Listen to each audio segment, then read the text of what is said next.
What's up, everyone? Hope your day is going well so far. I've been enjoying my vacation down here in Florida, just trying to relax as much as I can. And it's definitely difficult to relax when the markets are acting the way that they are, when people are acting irrationally right now. I'm getting a lot of people, attacking me, saying we've been saying the same things over and over again. And yes, we are dealing with a lot of the same repetitive crap that we have dealt with for the last few months, but people don't realize how fast things can change. In fact, there have been some major announcements that have taken place today that probably fell on deaf ears that we do need to discuss. So if you guys are new or haven't already, make sure you hit that subscribe button down below, hit that bell again, it's free to do. It'll keep you updated anytime there's new content live here on the channel. So first of all, I have to say, guys, I'm not your punching bag. I'm not your therapist.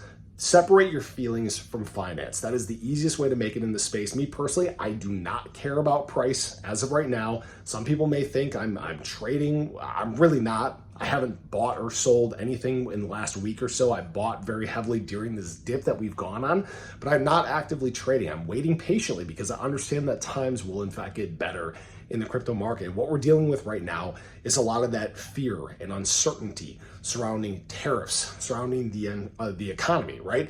And people don't realize how fast these things can in fact change. That's why we keep talking about them time and time again.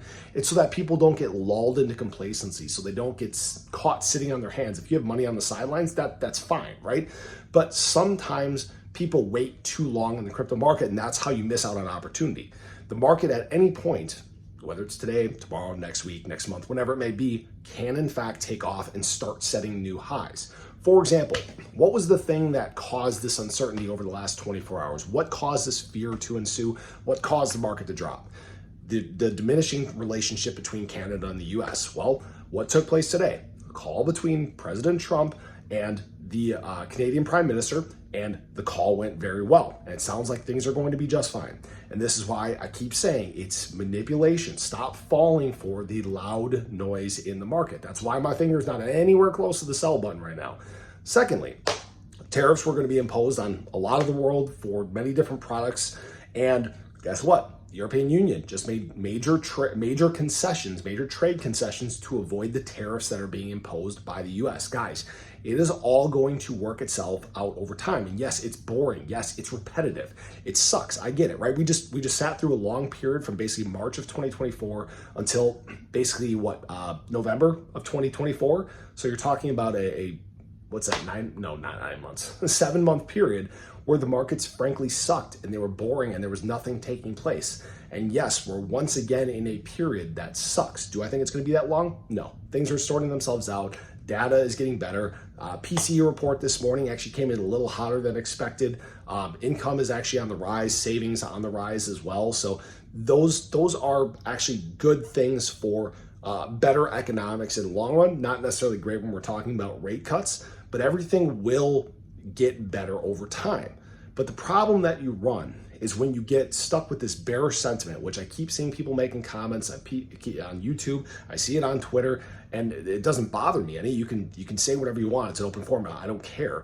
But the problem is when you have that much of a certain sentiment take over, you get stuck missing out on what's actually happening, okay? And that is why a lot of people, I think, are going to really mess this up.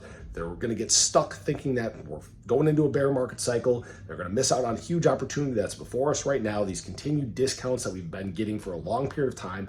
And when the market takes off, they get left behind, and they miss out on generational wealth. Now, people can always do what they want. This isn't financial advice, but people need to really understand what's going on from a bigger, broader perspective. Yes, it takes time to work itself out. Yes, it's boring. These are not the explosive, exciting times that we were hoping for here in February or March. Hopefully they come in April. We'll have to wait and see. In fact, when we look back at cycles in the past, this is very similar to the 2016, 2017 cycle. Really, April of 2017 is when things began to take off in a big way. It's the cycle we reference most frequently, so we'll see if that plays out. But things will not remain discounted forever. Times will not be down forever. They will improve. And the biggest thing that you can do is take your emotion out of it. So I just wanted to share that with you guys. I hope you enjoyed the video. Let me know your thoughts below. Are you freaking out? Are you patient? Are you taking advantage of the opportunity that's here? But have a great day. Show your love below. Catch you guys in the next one. Take care.